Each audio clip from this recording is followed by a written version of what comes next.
સત્સંગના ઇતિહાસમાં સુવર્ણ અક્ષરે અંકિત થઈ જાય એવો એક અનોખો સંકલ્પ કર્યો. સમય હતો રાત્રિના 10 વાગ્યાનો. છેલ્લા 1 કલાકથી સ્વામીશ્રી અને સેવક સંતો વચ્ચે એક વિશિષ્ટ ગોષ્ઠી ચાલતી હતી. સ્વામીશ્રીના સંકલ્પે સત્સંગ દીક્ષા ગ્રંથના 315 શ્લોકો મુખપાઠ કરનાર 15,000થી વધારે બાળકોના પુરુષાર્થને ગોષ્ઠીના અંતે સ્વામીશ્રી શયન માટે ઉઠ્યા અને બાથરૂમમાં પધાર્યા. પરંતુ સૌના આશ્ચર્ય વચ્ચે તેઓ અધવચ્ચેથી જ પાછા ફર્યા અને એમના હૃદયમાંથી ઉદ્ભવેલો એક કરુણામય સંકલ્પ ઉદ્ઘાટિત કર્યો. મારે અક્ષર ડેરીની પરીક્ષાનું પૂર્ણ મારા ખોલે આપવું છે.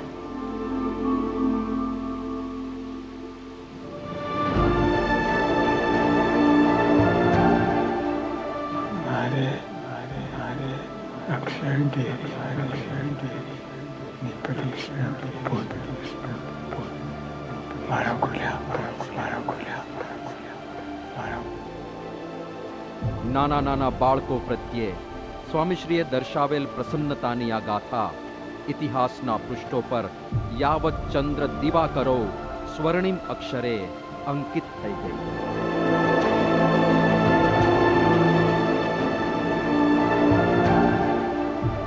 મારે અક્ષર ડેરીની પરીક્ષાનું પૂર્ણ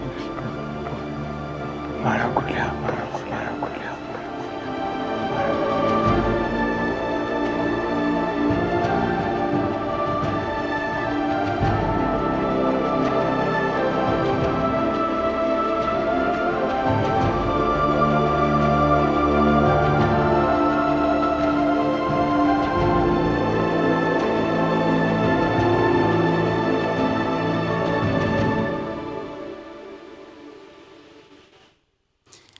વાત એટલે અટકતી નથી. બાપાનો હરખ માતો ન હતો અને છેલ્લા કેટલાય દિવસથી સૌને અનુભવ થાય છે કે એમને સતત થયા કરે છે કે હું શું કરું. સ્વામી બાપા બોલ્યા પણ હતા જ્યારે કાર્યકરોની સભા થઈ ત્યારે કે ઉઠવાનું મન થતું નથી અને તૃપ્તિ થતી નથી. એ વાત આપે કરી હતી. પરંતુ આ પ્રદક્ષિણાની વાત બાપાએ કરી તો ખરી, પરંતુ પછી 28મી તારીખે એમણે એક પત્ર પણ લખ્યો અને એ પત્ર પણ આપણે અહીંયા સ્ક્રીન ઉપર જોઈ શકશું. અને એ બધા માટે લખ્યો. સ્વામીશ્રી એ પત્રમાં લખે છે, સ્વામી શ્રીજી પરમ પૂજ્ય પ્રમુખ સ્વામી ગોંડલ, તારીખ 28/10/2025 મંગળવાર. અક્ષર દેરીએથી રાજીપાની વિશેષ ભેટ. સંપૂર્ણ સત્સંગ દીક્ષા સંસ્કૃતમાં મુખપાઠ કરનાર સર્વે બાળમુક્તો, તેમાં સેવા કરનાર કાર્યકરો તથા પૂજ્ય સંતો, આપ સૌને મારે રાજીપાની વિશેષ ભેટ આપવી છે. અક્ષર દેરીમાં પ્રદક્ષિણા ફરવાથી મને મળેલ રાજીપો મહારાજ સ્વામી આપની ઉપર વરસાવે છે. આ રાજીપાને હંમેશા ટકાવી રાખવા હવે કરેલા મુખપાઠને જીવો ત્યાં સુધી તાજો અને તાજો રાખજો. સાધુ કેશવ જીવનદાસના જય શ્રી સ્વામિનારાયણ.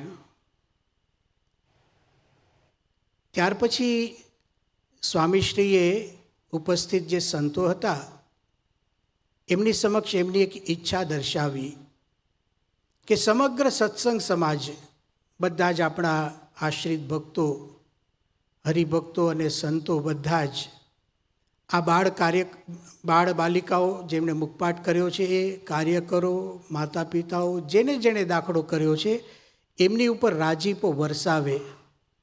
અને રાજીપો કઈ રીતે વરસાવે એ પણ સ્વામીશ્રીએ જણાવ્યું. ભક્તિમય 3 ક્રિયાઓની વાત કરી.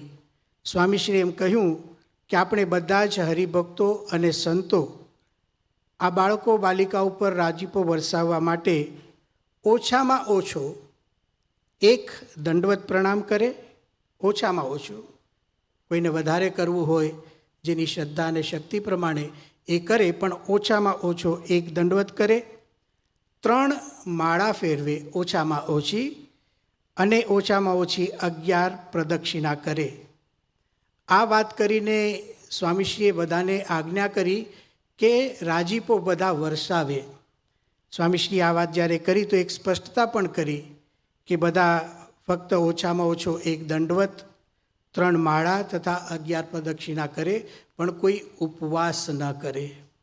કારણ કે બાપા જાણે છે કે બાપાને રાજી કરવા તો બધા જ પોતાનું તન મન ધન બધું સમર્પિત કરે, એટલે કોઈ ઉપવાસ ન કરે, એવી પણ બાપાએ વાત કરી. ત્યાર પછી સ્વામીશ્રીને પૂછવામાં આવ્યું કે બાપા આપ આ બધું આપ કરો છો, આખા સત્સંગ સમાજ પાસે પણ રાજીપો વરસાવવાની વાત કરો છો, તો એવું કેમ કરો છો? તો બાપાએ 2 વાત કરી. તરત એમનો એક શબ્દ હતો કે સંપ વધે, બધામાં સંપ આવે. પછી બાપાએ આમ એક્શન કરી, 2 હાથની આંગળીઓ ભેગી કરીને સ્વામીશ્રીએ દર્શાવ્યું કે એકબીજામાં પ્રીતિ વધે. આ સ્વામીશ્રીનો હેતુ હતો. તો એક અલૌકિક અવસરનો આપણને લાભ મળ્યો છે. બાપા આજના દિવસે આપે અદ્ભુત એક પ્રમાણપત્ર પણ દરેક બાળકો બાલિકાઓને આપ્યું, બધા ઉપર રાજીપો વરસાવ્યો. પણ અમારે પણ બાપા કેટલીક વાત આપને કરવી છે. વાત્સવની અંદર આપે પત્રમાં લખ્યું કે તમે ચમત્કાર સર્જી દીધો છે, પણ વાત્સવમાં તો ચમત્કાર આપે સર્જ્યો છે. આ ગ્રંથ લખ્યો છે આપે, અને એ પણ આજ્ઞા અને ઉપાસનાની રીતનો ગ્રંથ. અને આ શ્લોકની અંદર શાસ્ત્રેસ્મિન જ્ઞાપિતા સ્પષ્ટમ આજ્ઞોપાસન પદ્ધતિ. આજ્ઞા એટલે આચારની વાત બધી આપે મૂકી, ઉપાસના એટલે કે સમજણોની વાત પણ આપે મૂકી. બાપા આ ગ્રંથ આપે લખ્યો એ સર્વશાસ્ત્રના સાર રૂપે લખ્યો. એમાં તત્વજ્ઞાન પણ આવે, જે સ્વામિનારાયણ ભગવાને 5 તત્વોની વાત કરી એ પણ આવે. જીવસ તથેશ્વરસ ચૈવ એમ કરીને બાળકો બાલિકાઓ બાપા આજે 5 તત્વોની વાત કરે છે. આ ચમત્કાર આપે સર્જો. બાપા આપે એમાં ભગવાનના આશરાની વાત કરી અને એનું ફળ પણ દર્શાવ્યું. આજે નાના નાના બાળકો 3 વર્ષથી 13 વર્ષ, અને અમુક તો 3 વર્ષ પણ નથી થયા, એ લોકો શ્લોકો બોલે છે. બાપા ધન્યોસ્મી પૂર્ણકામોસ્મી નિષ્પાપો નિર્ભય સુખી. બાપા આપે ઉપાસનાની રીત શીખવાડી, તો આજે નાના બાળકો બોલે છે નિજાત્માનમ બ્રહ્મરૂપમ દ્રેહત્રય વિલક્ષણમ. સ્વામિનારાયણ ભગવાને વચનામૃતમાં સત્પુરુષમાં પ્રીતિ કરવાની વાત કરી છે, સત્પુરુષમાં આત્મબુદ્ધિ કરવાની વાત કરી છે. એક નાની કુમળી વયથી આ બાળકો આજે બોલી રહ્યા છે પ્રીતિ કાર્યાત્મ બુદ્ધિશ્ચ બ્રહ્માક્ષરે ધૂડા. સ્વામી બાપા આપે આજે ગ્રંથ લખ્યો, એક કોઈ વ્યક્તિ કોઈ મનુષ્ય હોય એની સંપૂર્ણ ઉર્ધ્વગતિ થાય. સામાન્ય વસ્તુઓથી માંડીને બ્રાહ્મી સ્થિતિ સુધીની વાતો, સ્નાન કરવું, પૂજા કરવી, પ્રાર્થના કરવી, તપ કરવું, સંયમ કરવો, બ્રહ્મચર્યનું પાલન કરવું વગેરે. આપણે કૌટુંબિક શાંતિની વાત પણ આ ગ્રંથમાં મૂકી, જેથી આ બાળકોની અંદર માતા પિતાઓને આદર આપવાની એક વૃત્તિ જાગી. બધા પ્રણામ કરતા થયા. આપે તો બાપા સાસુ સસરાઓને સાચવવાની વાત પણ આમાં લખી છે. આની અંદર બાપા આપે ઘરની અંદર કેવી વાણી બોલવી અને કેવું વર્તન કરવું એ પણ લખ્યું. આપે યુવાનો માટે પણ લખ્યું કે બધાએ સંયમ પાળવો, ઉચિત સાહસ કરવું. ટૂંકમાં બધી જ વાતો આપણે આવરી લીધી આજ્ઞા અને ઉપાસના સંબંધી. એટલું જ નહીં, એક વિવેકી સમાજ અહીંયા ઉત્પન્ન થાય અને સમાજને પણ સુખ થાય એ પ્રકારની વાતો આપે આમાં નોંધી છે. જેમ કે અન્ય વ્યક્તિઓ પ્રત્યે આદર હોય, અન્ય ધર્મ પ્રત્યે આદર હોય, અન્ય સંપ્રદાયો પ્રત્યે આદર હોય, એની વાતો આપે મૂકી કે દરેકને આદર આપવો અને દરેકનો મહિમા સમજવો. આપણે સનાતન ધર્મની વાતો આમાં મૂકી, એની પુષ્ટિ કરી. જન્માષ્ટમી ઉજવવી, રામનવમી ઉજવવી, શિવરાત્રિ ઉજવવી, હનુમાન જયંતિ, ગણેશ ચતુર્થી, યાત્રાઓની વાત બાપા આપે લખી. અયોધ્યામ મથુરામ કાશીમ કેદારમ બદરીમ વ્રજેત. આ બધા આપણા સનાતન ધર્મના સ્થાનોની વાતો મૂકી. એટલું જ નહીં, આપે ભગવાનનું બળ રાખવું, ક્યારે જીવનમાં પાછા ન પડવું, ક્યારે આત્મઘાત ન કરવો, સદા ભગવાનની ભક્તિ કરવી. તો બાપા, આપ આજે રાજીપો વરસાવો છો, પણ હકીકતની અંદર તો આ બધાનું કારણ આપ જ છો.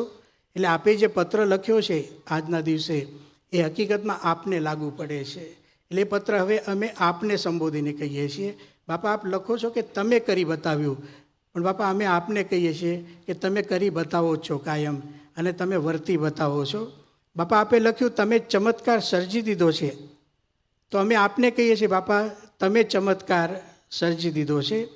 બાપા, આપે લખ્યું આ બાળકો બાલિકાઓએ જે કાર્ય કર્યું એ જોઈને કે મારો વિશ્વાસ અનેક ગણો વધી ગયો છે. તો બાપા, અમારે એવું છે, અમે આપને કહીએ છીએ કે અમારો વિશ્વાસ અનેક ગણો વધી ગયો છે. બાપા, તમે પછી એમ લખો છો કે તમે તો હવે ઉદાહરણ બની ગયા. તો અમે આપને કહીએ છીએ બાપા તમે તો હંમેશાના અમારા ઉદાહરણ જ છો. પછી બાપા, આપ એવું લખો છો કે હવે કોઈ મોડી વાત કરશે તો અમે તમારો દાખલો આપશું. તો બાપા, આજે અમે આપને કહીએ છીએ કે હવે કોઈ મોડી વાત કરશે તો અમે આ દિવાળીથી દિવાળીમાં જે આપે યજ્ઞ ઉપાડ્યો ને એ તમારો દાખલો આપશું કે જુઓ. આપ એવું લખો છો કે આ બાળ બાલિકાઓએ કેવું કરી બતાવ્યું, તો અમે એમ કહીશું કે જુઓ અમારા આ ગુરુએ કેવું કરી બતાવ્યું. બાપા, આ પત્રમાં આપે એવું લખ્યું કે તમે મિશન રાજીપો પાર પાડ્યું છે. તો અમે પણ બાપા આપને એ જ કહીએ છીએ કે આપે આ મિશન રાજીપો પાર પાડ્યું છે. બીજું બાપા, આપે એવું લખ્યું કે તમે ખાલી મુખપાઠ નથી કર્યો, પણ મહારાજ સ્વામીને અને અમને રાજી કર્યા છે. તો અમે પણ બાપા આપને કહીએ છીએ કે તમે ખાલી મુખપાઠ નથી કરાવ્યો, તમે અમને ભગવાનનો રાજીપો આપ્યો છે. બાપા, આપે 3 વખત ધન્યવાદ ધન્યવાદ ધન્યવાદ લખ્યું છે. અમે પણ આપને કહીએ છીએ કે ધન્યવાદ ધન્યવાદ ધન્યવાદ. બાપા, આપે છેલ્લે એમ પણ લખ્યું કે સૌના ગળામાં મહારાજ સ્વામી ગુલાબ અને મોગરાનો હાર પહેરાવી રાજીપો વરસાવે છે. તો અમારી પણ ફરજ છે બાપા કે આપને એવો હાર પહેરાવો. એક હાર બાપા આપને પહેરાવવામાં આવશે જેમાં આ 15,666 બાળકો બાલિકાઓના નામ લખીને એ હાર આપને અર્પણ કરવામાં આવશે. બાપા, આપે છેલ્લે જે લખ્યું એ તો હૃદયદ્રાવક છે. અમારી એવી ઈચ્છા નથી કે આપ એવું કરો કે આવું લખો, છતાં આપે આપની ભાવના વ્યક્ત કરી કે હું મનોમન તમારી રજ માથે ચડાવું છું. પણ બાપા, હકીકતની અંદર તો અમે બધા જ આપના ચરણની રજ છીએ. તો બાપા, આજે જે આપે આ એક રાજીપાનું સદાવ્રત ખોલ્યું છે અને રાજીપો લૂંટાવી રહ્યા છો, તો એ રાજીપાના પાત્ર અમે હંમેશા રહીએ અને આપની આજ્ઞા પાડતા રહીએ, એ આપના ચરણોમાં પ્રાર્થના. પૂજ્ય ભદ્રેશ સ્વામીએ આપણા સૌ વતી સ્વામીશ્રીને કૃતકૃત્યતા અર્પણ કરી છે. આપણે તેમનો આભાર માનીએ છીએ. અને પૂજ્ય ભદ્રેશ સ્વામીએ જે વાત કરી કે સ્વામી બાપાને હાર અર્પણ થશે, સ્વામી બાપા આ હારના પ્રત્યેક પુષ્પમાં જે બધા બાળ વિદ્વાનો, બાળ અને બાલિકાઓ છે તે તમામના નામ અંકિત થયેલા છે. સ્વામી બાપા આ હાર વડે આ તમામ બાળ પુષ્પોનું અહીંયા આગળ આપના ચરણે અમે સમર્પિત થઈએ છીએ. શ્રી સ્વામિનારાયણ ભગવાનની જય, અક્ષર પુરુષોત્તમ મહારાજની જય, પ્રમુખ સ્વામી મહારાજની જય, ગુરુવારી મહંત સ્વામી મહારાજની જય. સ્વામી બાપા આ બાળ વિદ્વાનોના નામ અંકિત થયેલો હાર બાળ પ્રવૃત્તિ મધ્યસ્થ કાર્યાલયના તમામ સંતોએ આપના ચરણે અમારા સૌ વતી અર્પણ કર્યો છે. આપનો સ્વામી બાપા ખૂબ ખૂબ આભાર. સ્વામીશ્રી અત્યારે આપણા સર્વેના નામ પર અત્યારે કૃપાશીષ વરસાવી રહ્યા છે.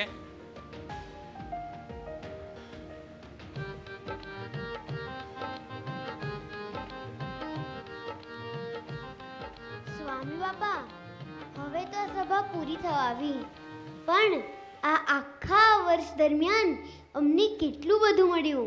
મુખપાઠ કરતાં કરતાં ચોકલેટો મળી, ઇનામો મળ્યા, બધે જ જગ્યાએ અમારા સન્માન થયા. આપના તરફથી અમને ગિફ્ટ મળી, અમારું અભિવાદન થયું, બધે અમારા જ ગુણગાન ગવાયા, બધે અમારી જ મહેનત દેખાઈ. પણ બાપા, અમે જાણીએ છીએ કે અમને આટલો મુખપાઠ કરાવવા માટે સૌથી વધુ જહેમત તો આપે ઉઠાવી છે. સ્વામી બાપા, આપે અમારા માટે આજ દિન સુધી કેટલું બધું કર્યું છે. આપે સત્સંગ દીક્ષા ગ્રંથ આપ્યો, અમને મુખપાઠ કરવાની આજ્ઞા કરીને અક્ષરડેરીમાં પ્રાર્થના કરી. અમે થાકી ના જઈએ તે માટે આપે 8 પત્રો લખ્યા છે, કાર્ય કર્યો અને સંતોને પ્રેરણા આપી અમારા માટે જુદા જુદા આયોજનો કરાવ્યા. સ્વામી બાપા 92 વર્ષની ઉંમરે અમને વધારવા માટે આપે જાતે ચંદન ઘસ્યું, અમારા માટે જાતે ગિફ્ટ તૈયાર કરી. તે ગિફ્ટમાં આપે હંમેશા અમારી સાથે રહેવાનું વચન આપી દીધું. આપે તો અક્ષરધામનો કોલ આપી દીધો. સ્વામી બાપા, જ્યારે પણ અમે આ ગિફ્ટને જોઈશું ને ત્યારે એ તૈયાર કરતી વખતે આપનો દૃષ્ટો હાથ, નાદુરસ્ત તબિયતમાં પણ વિવિધ રંગો પૂરી રહેલા આપ અમને હંમેશા યાદ રહેશો. સ્વામી બાપા, આવો પ્રેમ તો અમારી ઉપર કોણ વરસાવે? અને સ્વામી, આ બધાની સાથે આપે દિવાળીના દિવસે કરેલી કૃપા વર્ષા તો કેમ ભૂલાય? બાપા, આપે અમારા સૌના નામ લખાવ્યા અને તેમાં જાતે લખ્યું મારું મુખપાઠ મંડળ. તે ગ્રંથને આપે માથે ચડાવ્યું. બાપા, આપે અમને આપના પોતાના ગણ્યા. અમારા માટે આનાથી વધારે મોટું ઇનામ બીજું તો શું જ હોઈ શકે? બસ સ્વામી, આપે અમારા માટે બહુ બધું કર્યું, પણ આજે અમે આપને પ્રોમિસ આપીએ છીએ કે અમે ક્યારે આપને નહીં ભૂલીએ, હંમેશા આપના જ થઈને રહીશું. સત્સંગ દીક્ષામાં આપે આપેલી આજ્ઞા પ્રમાણે જીવન જીવીશું. આપને ગમે તેવા થઈને રહીશું. સ્વામી બાપા, અમે આપને પ્રોમિસ આપીએ છીએ કે આપ રાજી થાઓ તેવું જીવન જીવીશું. આ જ પ્રાર્થના અને પ્રતિજ્ઞાની સાથે અમે આપના ચરણોમાં પુષ્પાંજલિ અર્પણ કરીએ છીએ. અમારી સાથે રહેજો સ્વામી બાપા, અમારી સાથે રહેજો.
ભગવાનની જય, અક્ષર પુરુષોત્તમ મહારાજની જય, ગુણાતીતાનંદ સ્વામી મહારાજની જય, ભગતજી મહારાજની જય, શાસ્ત્રીજી મહારાજની જય, યોગીજી મહારાજની જય, પ્રમુખ સ્વામી મહારાજની જય, મહંત સ્વામી મહારાજની જય, તમામ બાળ વિદ્વાનોની જય, મુખપાઠ મંડળના સંચાલક